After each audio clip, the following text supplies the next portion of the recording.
Hello बच्चों, नमस्कार। Dynamite Hindi class में आप लोगों का स्वागत है। कल हम लोगों ने पढ़ा था वाक्यांशों के लिए एक शब्द, जो कल थोड़ा नेट प्रॉब्लम होने की वजह से छोटी क्लास थी, तो आज उसका हम लोग पार्ट दूसरा देखते हैं। तो उसके आगे आज चलते हैं, शुरू करते हैं वाक्यांशों के लिए एक शब्द। आप लोगों से एक रिक्वेस्ट है, चैनल पर नए हैं तो चैनल को सब्सक्राइब ज़रूर करें व लाइक ज़रूर करें क्लास अच्छी लगे तो आइए आगे हम लोग चलते हैं। तो हम लोगों ने कल का अंतिम हमारा पढ़े थे, वह कवि जो तत्काल या तत्काल कविता कर डालता हो, यानी जो कवि कोई भी दृश्य को देख के तुरंत नई कविता बना दे, उसे क्या कहते हैं? आंसू कवि कहते हैं। ठीक है। अगला हमारा आता है, यह सिद्धांत कि मनुष्य को सदा किन्हीं आदर्शों का पालन करना चाहिए। यानी एक आदमी जो होता है उसका हमेशा ये सिद्धांत होना चाहिए कि हमेशा अपने आदर्शों का पालन करना चाहिए। ठीक है। जो हमारा नियम है, हमेशा अपने नियम पे रहना चाहते, वो क्या कहलाता है? आदर्शवाद कहलाता है। ठीक।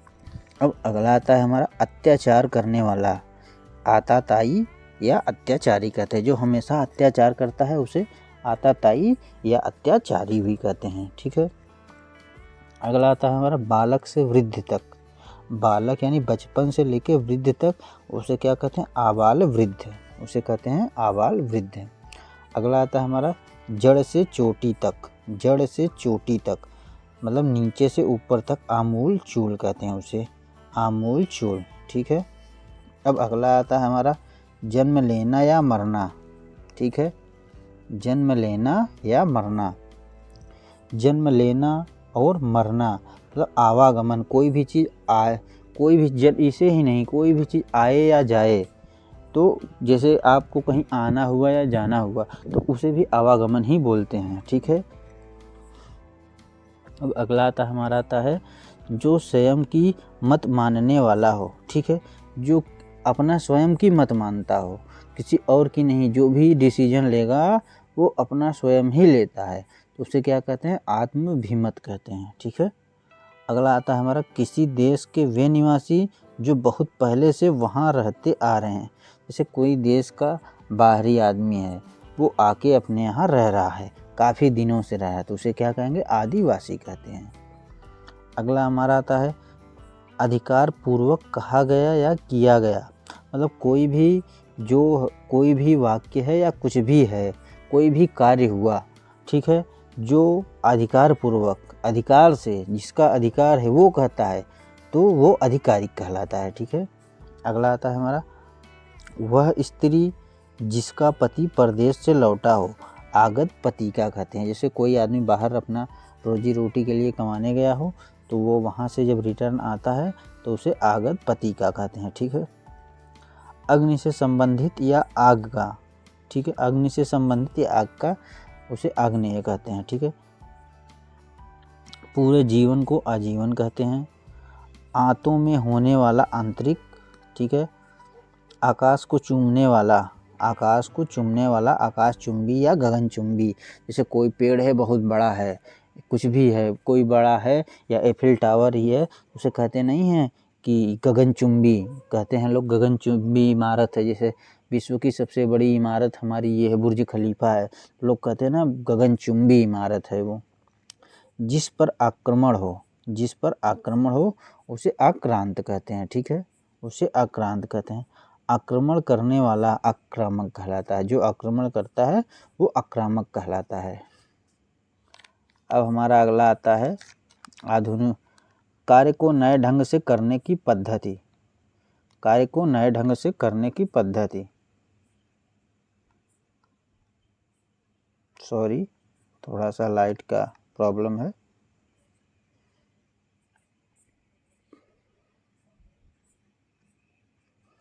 अब हमारा आता है, जिस पर आक्रमण करने वाला आक्रामक कहलाता है। कार्य को नए ढंग से करने की पद्धति, जैसे कोई कार्य है, ठीक है, कोई घर ही है या पुराना है, उसे नए ढंग से, उसे नए तरीके से करना, मतलब कोई कार्य को नए तरीके से करना, जिसे अपडेट कहते हैं। जैसे कोई भी मोबाइल का ये कोई सॉफ्टवेयर अपडेट होता है तो अपडेट का हिंदी होता है नवीनीकरण करना। कोई भी चीज़ होता है नए तरीके से करना है, आधुनिकीकरण करना। ठीक है। अगला आता है किन्हीं घटनाओं का कालक्रम से किया गया वृत्त, उसे इतिवृत्त कहते हैं। ठीक है। अब हमारा अगला आता है जो इच्छा के अधीन है, उसे क्या कहते हैं? ऐच्छिक या इच्छाधीन कहते हैं। अब अगला आता है इतना ही पर्याप्त है, इत्यलम कहते हैं। ठीक है। जो इंद्रियों को वश में कर ले उसे इंद्रियन या निग्रहवाहन कहते हैं। जो इंद्रियों को वश में कर ले यानी जो हमारी इंद्रियां कितनी होती हैं? इंद्रियां हमारी 5 होती हैं। कौन कौन सी? नाक, कान, गला, जीभ, त्वचा। ठीक है। ये हमारी 5 इंद्रियां होती हैं। जो इसको वश में कर ले उसे इंद्रिय या निग्रह वाहन कहते हैं। ठीक है। प्रायः वर्षा ऋतु में आकाश में दिखाई देने वाला 7 रंगों का धनुष, उसे इंद्रधनुष कहते हैं। आप लोग देखेंगे बारिश के समय में जो बारिश होती है तो आसमान में देखेंगे 7 रंगों का एक धनुष आकार का आकृति बनती है, तो उसे इंद्रधनुष बोलते हैं। जिसकी इप्सा या इच्छा की गई हो उसे इप्सित कहते हैं। जैसे किसी चीज़ की आपकी इच्छा है तो उसे इप्सित कहते हैं। ठीक है। जो दूसरों की उन्नति देखकर जलता हो, वाह वाह, जो दूसरों की उन्नति देखकर जलता हो, ये तो बहुत ही अच्छी चीज़ है भैया। ये ऐसा कोई आदमी नहीं है जो इससे प्रभावित ना हुआ हो। जैसा कोई आदमी नहीं है जो इससे प्रभावित ना हुआ हो। ये क्या है? ईर्ष्यालु कहते हैं। जो दूसरे की उन्नति देखकर जलता हो। हर एक गांव में हर एक आदमी इससे प्रभावित है। थोड़ा सा आप डेवलप किए कि आपका पड़ोसी ईर्ष्या रखना शुरू कर दिया। अब अगला आता हमारा दूसरों की उन्नति को ना देख सके, वो फिर वही चीज़ आ गया। जो दूसरों की उन्नति ना देख सकता है, बराबरी तो कर नहीं सकता है, क्या करेगा? वो ईर्ष्या करेगा। पूरब और उत्तर के बीच की दिशा ईशान कोण कहलाता है। अब की बार ये 17 फरवरी के पहले शिफ्ट में ये क्वेश्चन आया था। ये पूरब और उत्तर के बीच का कोण ईशान कोण, ये बहुत ही इम्पोर्टेंट है। चारों कोण आप लोग याद कर लेंगे, ये ज़रूर ही पूछा जाएगा। इसमें से एक क्वेश्चन तय है। ये अब की बार जो हुआ है हमारा एग्ज़ाम जो कैंसिल हुआ है, उसमें 17 तारीख के पहले शिफ्ट में ये क्वेश्चन पूछा गया था। पूरब और उत्तर के बीच की दिशा ईशान कोण कहलाती है। अब अगला हमारा आता है जिसका ऋण चुका दिया हो उसे और ऋण कहते हैं। जिसका ऋण चुका दिया गया उसे और ऋण कहते हैं। ठीक है। अब अगला हमारा आता निरंतर ऊंचे उठे रहने की इच्छा। निरंतर ऊंचे उठे रहने की इच्छा उदिशा कहलाती है। ठीक है। उदिशा, जैसे हमेशा आप सोचते हैं ना कि हम आगे ही बढ़ते रहें, हमेशा आगे ही बढ़े, तो उसे उदिशा कहलाता है। पर्वत के नीचे तलहटी की भूमि, जो पर्वत के नीचे जो नीचे की भूमि होती है उसे उपत्यका कहते हैं। ठीक है। ऊंचे स्वर से उच्चारण किया हुआ ऊर्ध्वोच्चारित कहते हैं। मतलब जो बहुत ऊंचे या तेज भाषा में, तेज लैंग्वेज में, तेज आवाज़ में उच्चारण किया गया हो उसे ऊर्ध्वोच्चारित कहते हैं। ठीक है। जो परीक्षा में पास हो गया हो, जो परीक्षा पास कर लिया उसे उत्तीर्ण कहते हैं, और जो परीक्षा में फेल हो गया उसे अनुत्तीर्ण कहते हैं। ठीक है। जो परीक्षा में पास हो गया हो वो उत्तीर्ण कहलाता है। अगला आता है जिसका हृदय उदार हो उसे क्या कहते हैं? उदार हृदय। ठीक है। जो उदार वृत्ति का हो उसे उदार चेता कहते हैं। मतलब जिसकी सोच हमेशा उदार रहती है उसे उदार चेता कहते हैं। जो धरती फोड़ कर जन्मता है उसे उद्भिज कहते हैं। जो छाती पेट के बल चलता है उसे उरग या सर्प कहते हैं।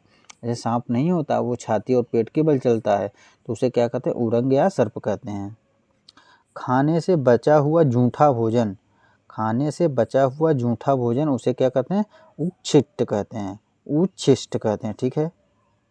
जिसका उल्लेख किया गया उसे क्या कहते हैं? उल्लिखित कहते हैं। जिसका उल्लेख किया गया हो उल्लिखित कहते हैं। जैसे कोई भी चीज़ है जिसका उल्लेख किया जाता है तो उसे उल्लिखित कहते हैं।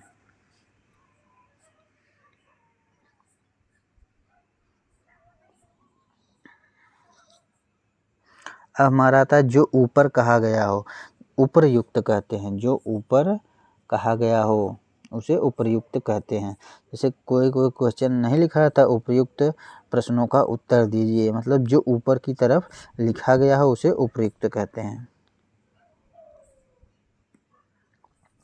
जो किसी नियम का पालन ना करे, जो किसी नियम की पालन ना करे उसे उच्च श्रृंखल कहते हैं, उसे उच्च श्रृंखल कहते हैं। अब अगला हमारा था उपकार करने वाला। उपकार करने वाला, उपकार करने वाला को क्या कहते हैं? उपकारी कहते हैं। जैसे किसी पर कोई उपकार किया, किसी को पैसे की ज़रूरत है या किसी को मदद की ज़रूरत है तो उसे क्या कहते हैं? उपकारी कहते हैं। अगला हमारा था जिस पर किसी काम का उत्तरदायित्व हो उसे उत्तरदायी कहते हैं। जैसे कोई कार्य हुए, कोई भी XYZ काम है तो उस पर किसी को, एक आदमी को उत्तरदायित्व दे दिया जाता है, आपका ये उत्तरदायित्व है, आपको इसको करना है, तो उसे क्या कहते हैं? उत्तरदायी कहते हैं। अगला आता है किसी के बाद उसकी संपत्ति या पद को ग्रहण करने वाला व्यक्ति, उसे उत्तराधिकारी कहते हैं। जैसे कोई आदमी है, वो अपना कार्य जब पूर्ण कर चुका होता है तो वो किसी और को जब देता है, जैसे कोई आदमी है वो अपना कार्य पूर्ण रूप से कर चुका, उसे करने की इच्छा नहीं है, तो अपना जो पूरा कार्यभार है किसी अगले व्यक्ति को देता है, पूरा संपूर्ण कार्यभार अगले व्यक्ति से देता है और वो करता है, तो उसे उत्तराधिकारी कहते हैं। ठीक है। जैसे कोई भी, जैसे पढ़ाने का ही कार्य हुआ, पढ़ा रहे हैं, उसके बाद पढ़ाने का कार्यभार दूसरे को दे दिया गया तो उसे क्या कहेंगे? उत्तराधिकारी कहते हैं। ठीक है। जिसका जन्म गर्मी में हुआ हो उसे उष्मच कहते हैं। जिसका जन्म गर्मी में हुआ हो उसे उष्मच कहते हैं। ऊपर की ओर जाने वाला, ऊपर की ओर जाने वाला को ऊर्ध्वगामी कहते हैं, जो ऊपर की ओर जाता है। जिस भूमि में कुछ उत्पन्न ना होता हो उसे ऊसर या बंजर कहते हैं। ठीक है। जिस भूमि में कुछ उत्पन्न ना हो, देखते हैं कहीं कहीं कोई ऐसी भूमि, पथरीली भूमि होती है जहाँ पर कुछ भी उत्पन्न नहीं होता है, कोई भी पेड़ पौधा उत्पन्न नहीं होता है, एकदम सूखी रहती हुई है, बालू जैसे रहती है, कंकरीली रहती है, उसे ऊसर कहते हैं। ठीक। जिसने अपने वीर को कपाल में चढ़ा लिया हो उसे ऊर्ध्वरेता कहते हो। ठीक है। एक ही आदमी का अधिकार, एक ही आदमी का अधिकार एकाधिकार कहलाता है।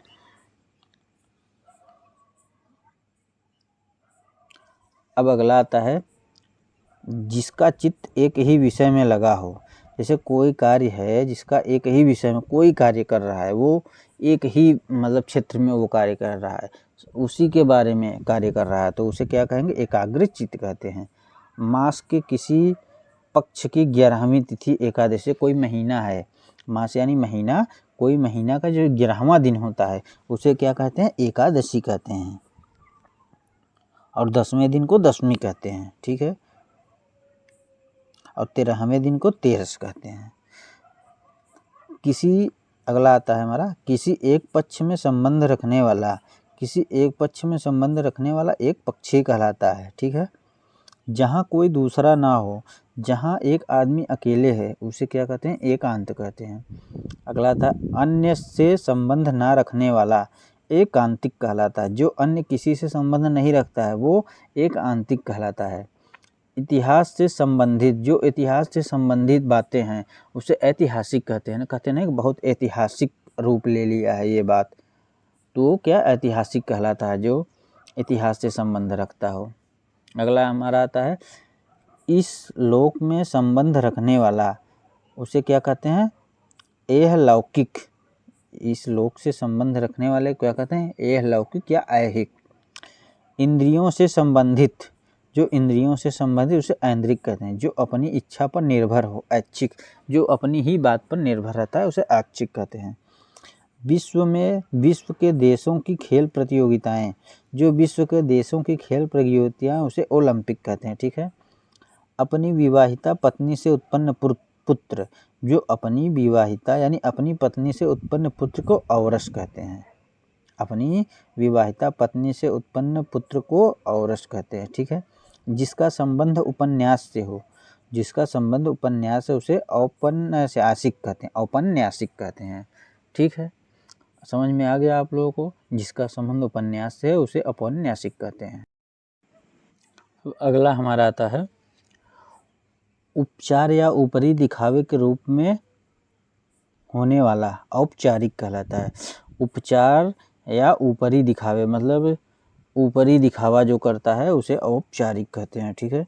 नियम विरुद्ध या निंदनीय कार्य करने वाले को सूची, जैसे कोई नियम है, नियम के विरुद्ध कोई कार्य करता है या निंदनीय कार्य करता है जिससे किसी की हानि हो या कुछ नुकसान भी हो, तो जैसे उसे काली सूची कहते हैं। जैसे काली सूची में कुछ क्या कहते हैं कॉलेज होते हैं, कुछ कॉलेज परीक्षा में ज़्यादातर नकल करा देते हैं, तो लोग कहते हैं ना वो काली सूची में आ गया है, मतलब वो नियम के विरुद्ध कार्य कर रहे हैं, तो उसे काली सूची में रख दिया जाता है। तो ये हमारा काली सूची कहलाता है। अब अगला आता है वह बात या कथा जो साधारण जो जन साधारण में प्रचलित हो उसे किंवदंती कहते हैं, किंवदंती कहते हैं। ठीक है, उसे किंवदंती कहते हैं। अब अगला आता है जिसकी अब कीर्ति शेष रह गई हो, मतलब कीर्ति मतलब जो थोड़ा बहुत उसका शेष रह गया हो, कोई भी आदमी हो उसका जो थोड़ा बहुत अवशेष बचा हुआ है उसे कीर्ति शेष कहते हैं। अपने ही कुल का नाश करने वाला व्यक्ति, मतलब अपने कुल यानी परिवार, अपने ही परिवार का नाश करने वाला व्यक्ति कुलांगर कहलाता है या कुलनाशी भी कह सकते हैं। कुलांगर या कुलनाशी भी कहते हैं। ठीक है। जो अच्छे या ऊंचे कुल में उत्पन्न हुआ हो, जो अच्छे या ऊंचे परिवार में, जो बड़े परिवार में उत्पन्न, उसे कुलीन कहते हैं। जिसकी बुद्धि कुश की नोक के समान तीखी हो उसे कुशाग्र बुद्धि कहते हैं। जिसकी बुद्धि जो होती है, जो कुशा होती है, कुशा के नोक के समान ऊंची होती है, मतलब तीखी होती है, तेज होती है, यानी बुद्धि का तेज जो होता है उसे क्या कहते हैं, कुशाग्र बुद्धि कहते हैं। अगला आता है जो कल्पना से परे हो, मतलब कोई ऐसी चीज जो सोचने से परे हो उसे कल्पनातीत कहते हैं। ठीक है। जो काल से परे हो उसे कालातीत कहते हैं। जिस स्त्री की शादी ना हुई हो, जिस स्त्री की शादी ना हो उसे कुमारी कहते हैं। जिसकी अभी शादी नहीं हुई है उसे कुमारी कहते हैं। और जिस पुरुष का अभी शादी नहीं उसे कुंवारा कहते हैं। ठीक है, ये हमारा अगला आ गया। जिस पुरुष का ब्याह ना हुआ हो, जिसने अभी विवाह ना किया हो उसे कुंवारा कहते हैं। ठीक है, या कुमार कहते हैं। अब अगला हमारा आता है दुराचारणी स्त्री। दुराचारणी स्त्री को कुल्टा कहते हैं, दुराचारणी स्त्री को कुल्टा कहते हैं। अब आ गया हमारा जो किए जाने या करने योग्य हो उसे कर्तव्य या करणीय कहते हैं। कान के नीचे लटकता हुआ कोमल भाग, जो हम लोग कान है, कान के नीचे देखिए सबसे छोटा एक मांस टाइप का जो नीचे है ना ये लटकता हुआ, उसे कर्णपाली कहते हैं। ठीक है। सुंदर और बड़े बालों वाली स्त्री, सुंदर और बड़े बालों वाली स्त्री को केशिनी कहते हैं, केशिनी कहते हैं। केश के बालों को सजाने संवारने का काम केश विन्यास कहलाता है। केश के बालों को सजाने संवारने का काम केश विन्यास कहलाता है। ठीक अपने क्रम से आया हुआ मतलब क्रमागत है, जैसे कोई नंबर है वो अपने क्रम से है, जैसे 1 2 3 4 5 6 7 8 ये क्रम से है। जैसे कह दिया 1 5 8 7 9 10, तो ये क्रम से नहीं है। तो जो क्रम से आए, अपने नंबर पर आए उसे क्या कहते हैं, क्रमागत कहते हैं। तांत्रिक जो अपने हाथ में कपाल खोपड़ी लिए रहते हैं उसे कापालिक कहते हैं। अब अगला हमारा आता है जहां अपराधी रखे जाते हों उसे कारागार या जेल कहते हैं, जिसे कारागार या जेल कहते हैं। अब अगला हमारा कार्य करने वाला व्यक्ति कार्यकर्ता कहलाता है। जैसे कोई भी क्षेत्र में जो भी कार्य करता है उसे कार्यकर्ता कहते हैं। जैसे राजनीतिक क्षेत्र में जो कार्य करता है उसे कार्यकर्ता भी कहते हैं। कोई भी सामाजिक कार्य में जो कार्य करने वाला, कोई भी कैसा भी काम हो, कार्य करने वाले व्यक्ति को कार्यकर्ता कहते हैं। किन्हीं निश्चित कार्यों का निर्वाह के लिए बनाई गई समिति, मतलब कोई भी कार्य है उसे करने के लिए जो 4-6 लोगों का समूह होता है, जितने लोग उसमें सदस्य होते हैं, उसे बनाकर एक नाम दे दिया उन लोगों को, उन्हें इकट्ठा करके एक नाम दिया कार्य की समिति, उसे कार्य समिति बोलते हैं। जैसे सब लोगों ने मिलकर एक समिति बनाई है, एक यूनिट बनाई है, उसे क्या कहते हैं? कार्य समिति कहते हैं। अगला आता है लेखन अति उत्तम होना चाहिए। लेखन अति उत्तम, उसे कलम तोड़ना कहते हैं। कठिनाई से होने वाला कष्ट साध्य कहते हैं। कुसंगति में पढ़कर चरित्र पर दोष लगना, उसे कलंक कहते हैं। कुसंगति में पढ़कर चरित्र पर दोष लगना, जैसे कोई अच्छा व्यक्ति है वो किसी गलत व्यक्ति के साथ में पढ़कर उसके चरित्र पर दोष लग गया, यानी कलंक लग गया। कहते हैं ना कि जिंदगी का कलंक इस पे लग गया है। धन का देवता को कुबेर कहते हैं। धन का जो देवते होते हैं उसे कुबेर कहते हैं। जिनकी गर्दन कबूतर की तरह सुंदर हो उसे कपोत ग्रीवा कहते हैं। जिसकी गर्दन कबूतर की तरह सुंदर हो उसे कपोत ग्रीवा कहते हैं। अगला हमारा आता है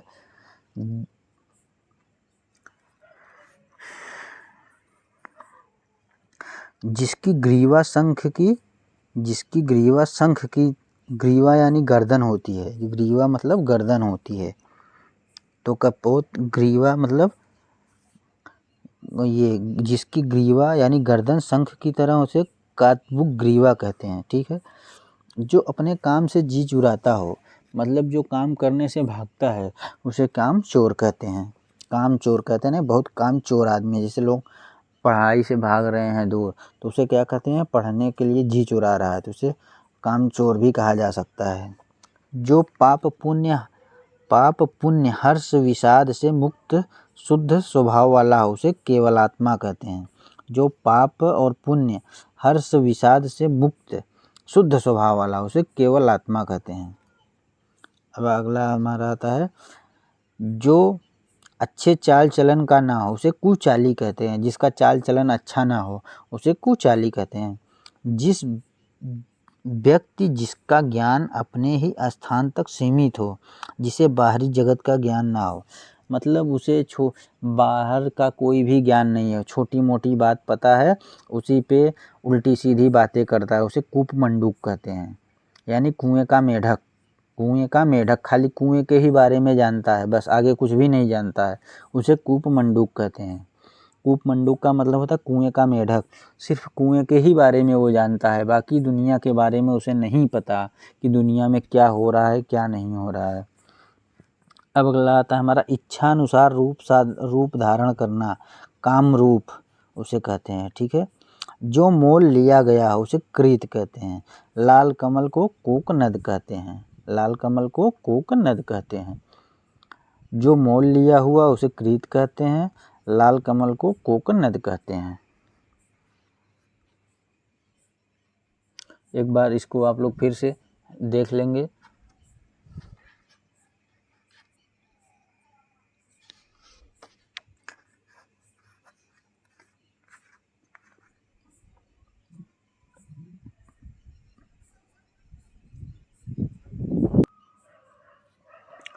अब हमारा अगला आता है किए हुए उपकार को भूल जाना, उसे कृतज्ञ कहते हैं। जैसे हमने किसी के ऊपर अपना बहुत बड़ा उपकार है वो भूल गया, वो जैसे कोई किसी कंडीशन में फंसा हुआ है, हमने उसकी मदद किया, उसका उपकार किया, लेकिन वो समय सही होने के बाद भूल गया भाई, अब वो तो गया, तो उसे क्या कहते हैं? कृतज्ञ कहते हैं। और उसे अब ऐसे लोग, आज का ज़माना तो नहीं रह गया है किसी का उपकार करने के लिए, क्योंकि वो उपकार मानते ही नहीं है। उसे क्या कहते हैं? एहसान फरामोश, उसे क्या कहते हैं? एहसान फरामोश या कृतज्ञ कहते हैं। किए हुए उपकार को मानने वाला यानी जो भी आप उपकार किए उसे मानता है, उसे क्या कहते हैं? कृतज्ञ कहते हैं। अब अगला हमारा था बुरी संगत में रहना, उसे कुसंगी कहते हैं। जैसे कोई बुरे लोगों के संग में रहेंगे उसे कुसंगी कहते हैं। अब अगला आता है हमारा जो अपना उद्देश्य सिद्ध होने पर संतुष्ट हो, जो अपना उद्देश्य सिद्ध होने पर संतुष्ट हो उसे कृतार्थ कहते हैं। अगला आता है जिसकी उत्पत्ति स्वभावगत ना हो उसे कृत्रिम कहते हैं। जिसकी उत्पत्ति स्वभावगत न हो यानी कृत्रिम कहते हैं, जो स्वयं उत्पत्ति ना हुई हो, जो हम मनुष्यों के द्वारा बनाया गया हो, जिसकी स्वयं उत्पत्ति नहीं होती है वो क्या कहलाता है? कृत्रिम कहलाता है। जो हम मनुष्यों के द्वारा बनाया गया है उसे कृत्रिम कहते हैं। अब अगला आता है अंधेरी रातों वाला पखवाड़ा, जो आज जैसे 15 दिन हम लोगों का एक महीना होता है 30 दिन का, तो उसमें 15 दिन क्या होता है, रात में देखते हैं चाँद निकलता है और 15 दिन अंधेला रहता है। तो जब चाँद नहीं निकलता है तो उसे हम लोग कृष्ण पक्ष कहते हैं। ये अंधेरी रातों वाला पखवाड़ा को कृष्ण पक्ष कहते हैं, ये इम्पॉर्टेंट है। ठीक है।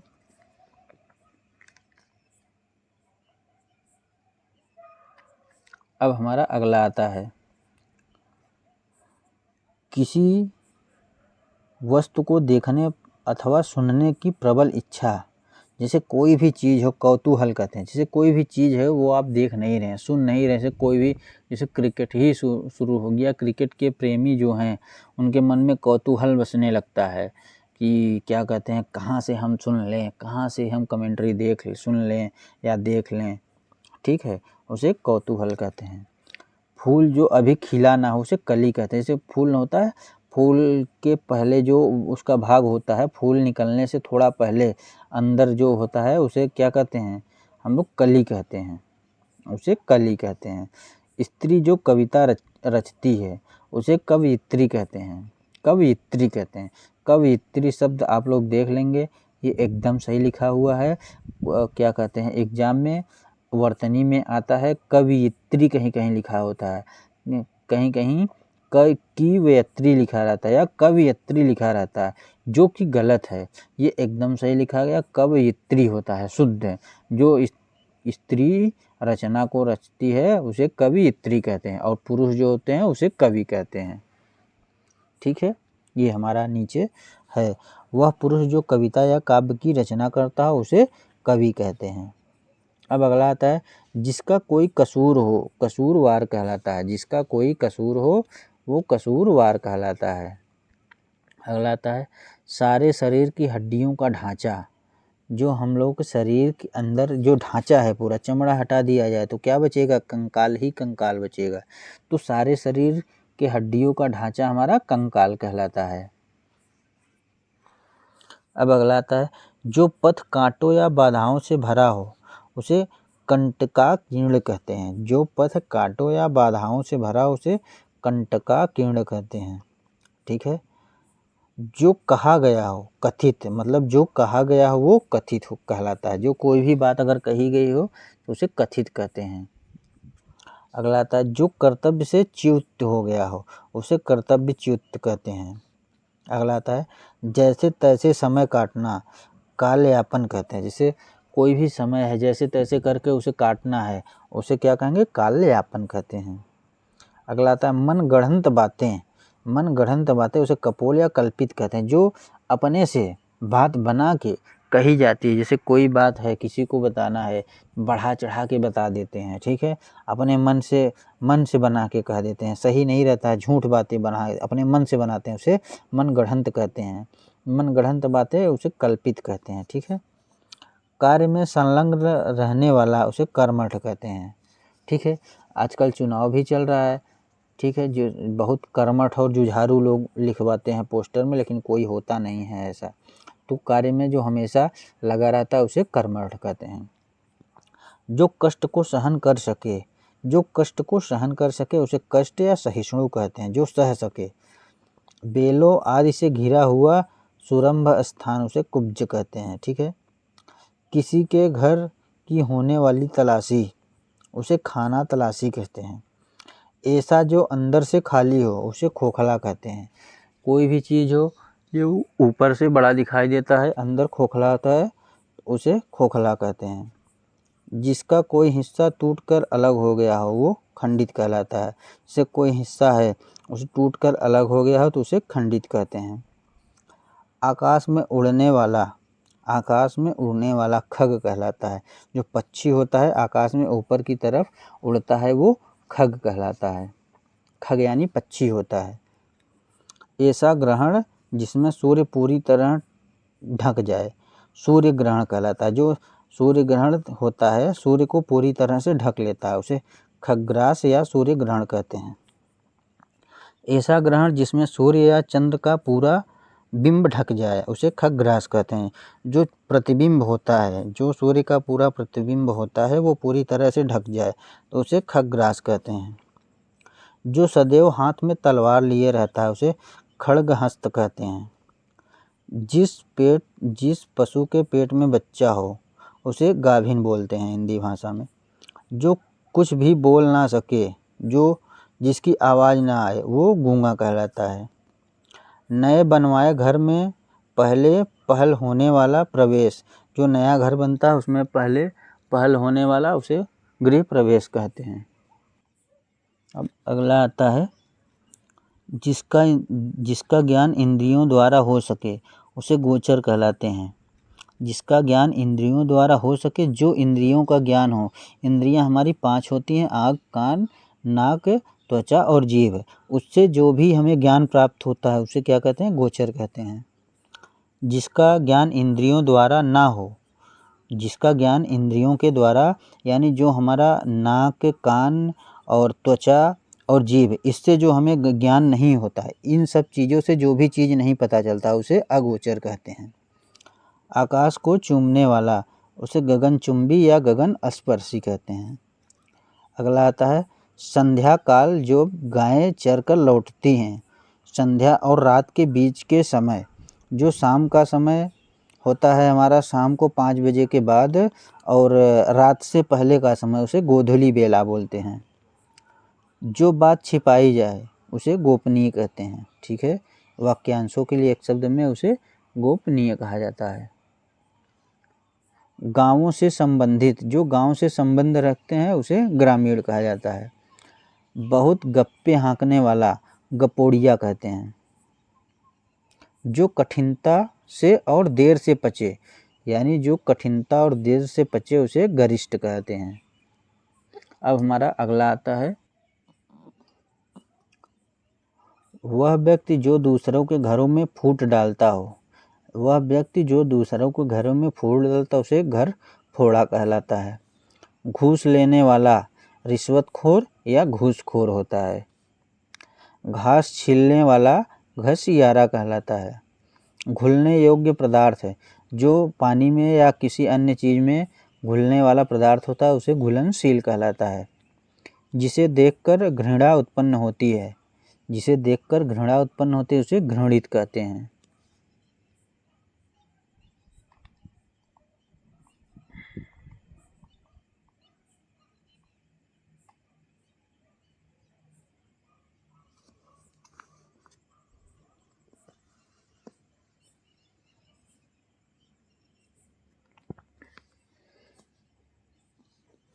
अगला आता है अपने मन के भावों को गुप्त रखता है। जो अपने अंदर की बातों को गुप्त में रखता है कोई अन्य सदस्य ना जान पाए उसे गुन्ना कहते हैं। घाट पर बैठकर स्नान करने वाले से दान लेने वाला ब्राह्मण उसे घाटिया कहते हैं। जो घाट पर बैठता है ब्राह्मण उसे घाटिया कहलाते हैं। थोड़ी जगह में अधिक आदमियों या वस्तुओं का जमाव उसे घिच पिच कहते हैं। रोगियों की चिकित्सा करने का स्थान चिकित्सालय कहलाता है। यानी जहाँ पर दवा या इलाज किया जाता है उसे चिकित्सालय कहते हैं। करुण स्वर में चिल्लाना चित्कार यानी शोक की करुण का हमारा अस्थाई भाव शोक होता है। शोक स्वर में चिल्लाना है उसे चित्कार बोलते हैं। चौथे दिन आने वाला ज्वर यानी ज्वर का अर्थ होता है बुखार तो चौथे दिन आने वाला बुखार चौथिया कहलाता है। चारों ओर की सीमा जो कोई भी फील्ड है उसके चारों ओर की सीमा जो होती है जैसे ये फील्ड हो गया ये इधर और इधर इधर इसकी जो सीमा है इसको चौहद्दी बोलते हैं। अगला आता है जहाँ से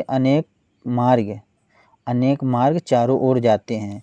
जैसे ये एक मार्ग है, ये चारों ओर यहाँ पर मार्ग जाते हैं तो ये चौराहा बोला जाएगा, बीच वाला स्थान जो होता है।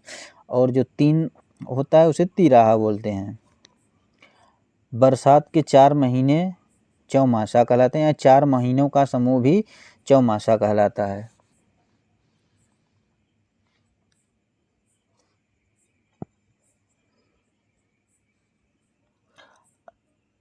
जो जीव चलने वाले उसे चर कहते हैं। सारे पृथ्वी का राजा चक्रवर्ती होता है। जिसके हाथ में चक्र सुदर्शन हो उसे चक्रपाणी या चक्रधारी कहते हैं। जिसका चिंतन या जिसकी चिंता करना उचित हो, जब कोई भी बात है जिसका चिंता करना, उसका चिंतन करना चिंतनीय कहलाता है। आँखों को भाने यानी अच्छा लगने वाला उसे चक्षुषय कहते हैं। चक्षु यानी आँख होता है, शय मतलब अच्छा होता है। तो आँखों को भाने अच्छा लगने वाला चक्षुष कहलाता है। चिंता उत्पन्न करने वाला चिंताजनक कहलाता है। अब अगला आता है चिरकाल तक जीवित रहने वाला चिरंजीवी। चिरकाल जो क्या कहते हैं, चिरकाल तक जीवित रहता है उसे चिरंजीवी कहते हैं। जो सदा से चला आ रहा है उसे शाश्वत कहते हैं या अनवरत भी कहते हैं। यहाँ अनवरत भी लिख सकते हैं। किसी को चेताने के लिए कही जाने वाली बात उसे चेतावनी कहते हैं। जैसे कोई भी बात है किसी को अगर बतानी है तो एक बार आप लोग उसे चेतावनी देते हैं, जो उसे चेतावनी कहते हैं। कमल के समान सुंदर चरण कमल। जो कमल के समान सुंदर है चरण, उसे चरण कमल कहते हैं। वह मास जो चंद्रमा के गति के अनुसार गिना जाता है उसे चंद्रमास कहते हैं। जो आँखों से संबंधित हो उसे चाक्षुष कहते हैं। जो चर्चा का विषय हो उसे चर्चित कहते हैं। किसी वस्तु का चौथा भाग चतुर्थांश कहलाता है।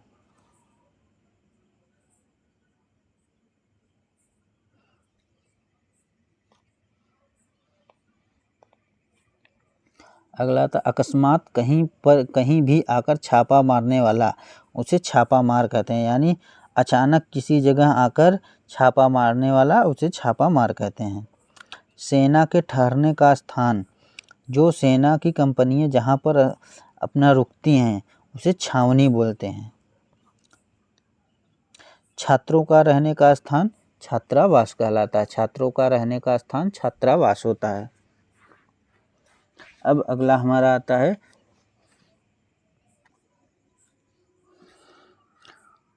कुछ जानने या ज्ञान प्राप्त करने की चाह रखने वाला। कुछ भी जानने या ज्ञान प्राप्त करने की चाह रखने वाला जिज्ञासा कहलाता है।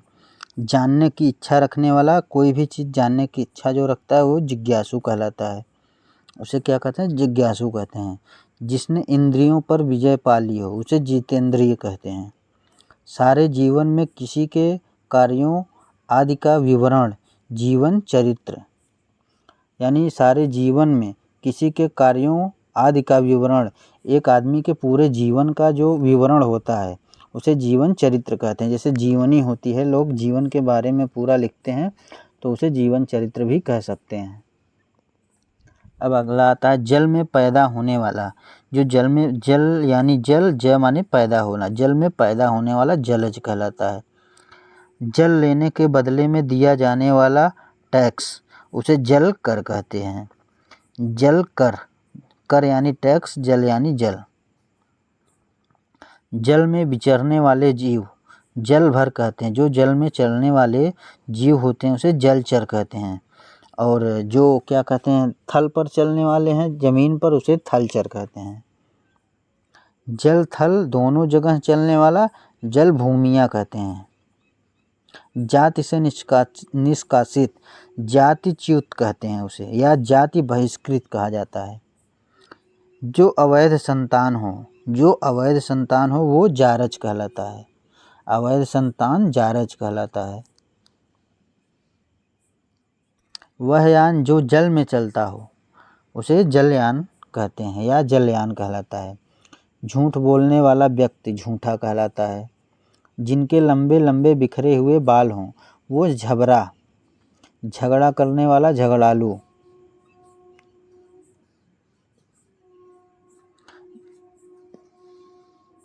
जो तर्क के आधार पर ठीक हो उसे तर्क संगत कहते हैं। और जो तर्क योग्य हो, तर्क करने के जो योग्य हो वो तार्किक कहलाता है। तर्क के द्वारा जो माना गया उसे तर्क सम्मत कहते हैं। अब अगला आता है उसी समय का, मतलब कोई भी कार्य हो वो तुरंत जो हुआ उसी समय को तत्कालीन कहते हैं। जिसे त्याग देना उचित हो उसे त्याज कहते हैं। जो बराबर तपस्या करता हो उसे तपस्वी कहते हैं। मास की तीसरी तिथि तृतीया कहलाती है। 11वीं तिथि एकादशी कहलाती है। और क्या कहते हैं 13वीं तिथि तेरस कहलाती है। जिसे त्याग दिया गया हो वो व्यक्ति कहलाता है। जो तत्व को जानता है उसे तत्वज्ञानी कहते हैं।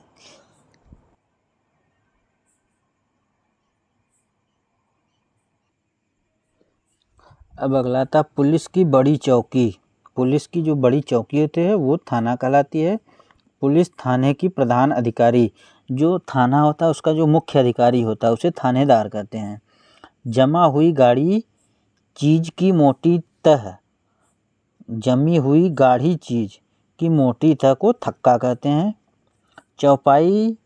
चौपाइयों को बांधने का स्थान थान कहलाता है।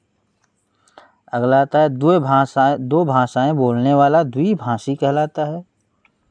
फिर अगला आता है जो कठिनता से जाना जा सके उसे दुर्गेय कहते हैं। अगला आता है जो आगे की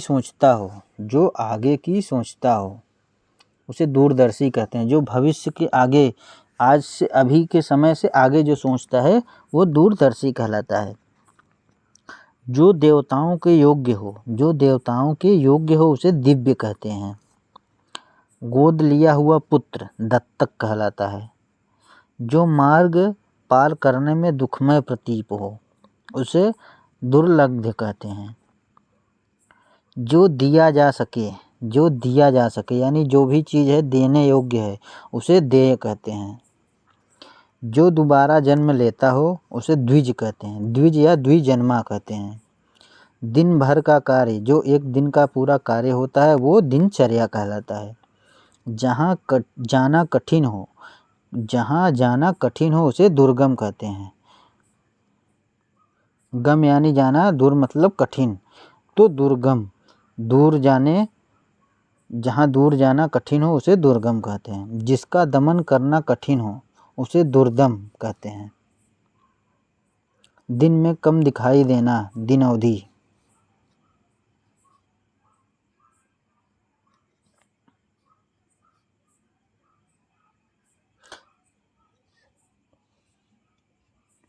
जो बहुत कठिनाई से प्राप्त हो उसे दुर्लभ कहते हैं। बुरे आचरण चरित्र वाला उसे दुष्चरित्र कहते हैं। जिसे करना बहुत कठिन हो, जिसे जो भी कार्य करना बहुत कठिन हो उसे दुष्कर कहते हैं। वह जो अपनी प्रतिज्ञा पर दृढ़ रखे उसे दृढ़ प्रतिज्ञा कहते हैं। जिस पर विजय पाना कठिन हो उसे दुर्जय कहते हैं। जिसे भेदना या तोड़ना कठिन हो, कोई भी चीज़ हो जिसे भेदना या तोड़ना कठिन हो उसे दुर्वेद्य कहते हैं। दुख देने वाला दुखद कहलाता है। जिनका समाधान या उपचार करना कठिन हो उसे दुस्साध्य कहते हैं।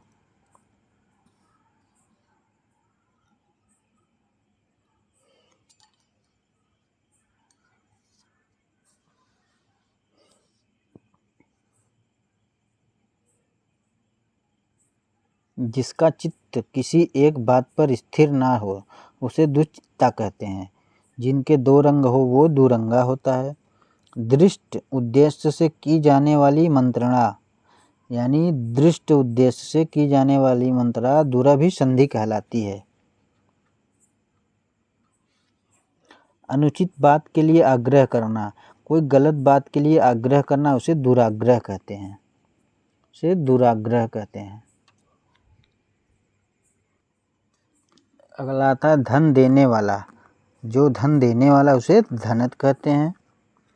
धार्मिक सिद्धांतों के अनुसार आचरण करने वाला, धर्म में रुचि रखने वाला, जो धार्मिक सिद्धांतों को मानता है, धार्मिक विचारों को मानता है, धार्मिक सिद्धांतों के अनुसार अपने आचरण को करता है, धर्म में रुचि रखता है, वो धर्मात्मा कहलाता है।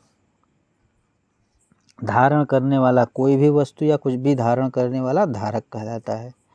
धनुष धारण करने वाला धनुर्धर कहलाता है। धनुष जो धारण करता है, जो धनुष के साथ रहता है उसे धनुर्धर कहते हैं। जो पृथ्वी को धारण करता है धरणधर कहता है। ध्यान या विचार करने वाला ध्याता कहलाता है। ध्यान या विचार करने वाला ध्याता कहलाता है। यात्रियों के लिए धर्मार्थ बना हुआ घर, जो यात्रियों के लिए धर्म के नाम पर घर बने हुए रहते हैं वो धर्मशाला कहलाते हैं। निम्न कोटि का, जो निम्न कोटि का होता है उसे निकृष्ट कहते हैं। कहते हैं बहुत निकृष्ट आदमी है, निम्न कोटि का है। जिसे वाणी व्यक्त ना कर से, जिसे वाणी व्यक्त ना कर सके उसे निर्वाक कहते हैं। जिसे वाणी व्यक्त ना कर सके उसे निर्वाक कहते हैं। नष्ट हो जाने वाला नश्वर कहलाता है। जो किसी से ना डरे वो निडर कहलाता है। जिसके हृदय में ममता ना हो, जिसके हृदय में ममता ना हो वो निर्मम कहलाता, निर्गम कहलाता है। जिस पर किसी प्रकार का कोई फीस ना हो, किसी भी प्रकार की फीस ना लिया जाता हो, निःशुल्क कहलाता है। जो चिंता से रहित हो, जो चिंता से रहित हो उसे निश्चिंत कहते हैं। जिसका कोई आधार ना हो, जिसका कोई आधार ना हो वो निराधार कहलाता है। जो भविष्य के प्रति निराश हो, जो भविष्य के प्रति निराश हो उसे निराशावादी कहते हैं।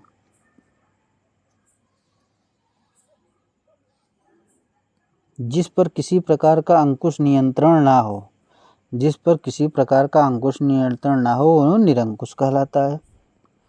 जो व्यक्ति शासन अथवा व्यवस्था में विश्वास रहता है वो निरंकुशवादी कहलाता है।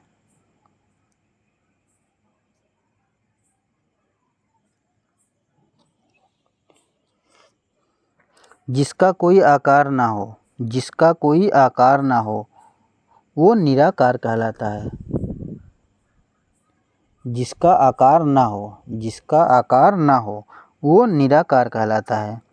शासी अधिकारियों का शासन शासकीय, जो शासकीय अधिकारी होते हैं उनका शासन शासकीय या नौकरशाही कहलाता है। देश के बाहर माल भेजना निर्यात कहलाता है और देश के बाहर से माल लेना आयात कहलाता है। निर्यात यानी बेचना, आयात यानी खरीदना। निशा रात्रि में विचरण करने वाला निशाचर, रात्रि में चलने वाला निशाचर कहते हैं। जिसका निषेध किया गया हो, जिसका निषेध किया गया वो निषिद्ध कहलाता है। जिसने पाप ना किया हो उसे निष्पाप कहते हैं। समान रूप से आगे बढ़ने की चेष्टा, समान रूप से आगे बढ़ने की चेष्टा प्रतिस्पर्धा कहलाती है। जो प्रणाम करने योग्य है उसे प्रणम्य कहते हैं। समान रूप से आगे बढ़ने की चेष्टा प्रतिस्पर्धा कहलाती है। जो प्रणाम करने योग्य हो प्रणम्य कहलाते हैं। जो दूसरे का भला चाहने वाला उसे परार्थी कहते हैं। अब अगला आता है किसी विषय में दक्षता प्राप्त करने वाला पारंगत कहलाता है। पारंगत, जो प्रमाण से सिद्ध हो सके, जो प्रमाण से सिद्ध हो सके, जो किसी प्रमाण से सिद्ध किया जा सके, डायरेक्ट ना सिद्ध किया जाए बिना प्रमाण के, वो प्रमेय कहलाता है। दूसरों के आश्रय में रहने वाला पराश्रयी कहलाता है। जो दूसरों के अधीन हो, जो दूसरे के अधीन हो वो पराधीन कहलाता है। प्रयत्न करना, प्रयत्न करना जिसका स्वभाव हो वो प्रयत्नशील कहलाता है। जो निरंतर आगे बढ़ना चाहता है, प्रयत्न करते रह, किसी भी क्षेत्र में प्रयत्न करता है, उसका स्वभाव ही है प्रयत्न करना, वो प्रयत्नशील कहलाता है। फूल की रज यानी पराग, जो पिया ना जा सके पीने योग्य, जो पिया जा सके पीने योग्य उसे पेय पदार्थ कहते हैं। जो सुख दुख से परे हो, जो सुख दुख से परे हो वो परम हंस कहलाता है। जो प्रशंसा के योग्य हो वो प्रशंसनीय कहलाता है। जो देखने में प्रिय लगे वो प्रियदर्शी होता है। पद का लालच करने वाला, पद का लालची पद लोलुप कहलाता है। पद का लालची पद लोलुप कहलाता है। जिसकी पूजा की जा सके पूजनीय, ये शब्द वर्तनी में बहुत अधिक पूछा जाता है। पूज्यनीय, पूजनीय, पूजनीय या पूजनीय, तो सबसे शुद्ध पूजनीय होता है। ये बहुत इम्पॉर्टेंट शब्द है पूजनीय, ये वर्तनी में बहुत ज़्यादा पूछा जाता है। अब इसके अगला आता है इतिहास के युग से पूर्व का। इतिहास के युग से पूर्व का प्राग ऐतिहासिक कहलाता है। प्राग ऐतिहासिक कहलाता है। जिस स्त्री के पुत्र पति दोनों उसे पूरंध कहते हैं। पिता से प्राप्त हुई संपत्ति, पिता के द्वारा प्राप्त हुई संपत्ति को पैतृक कहते हैं। पैतृक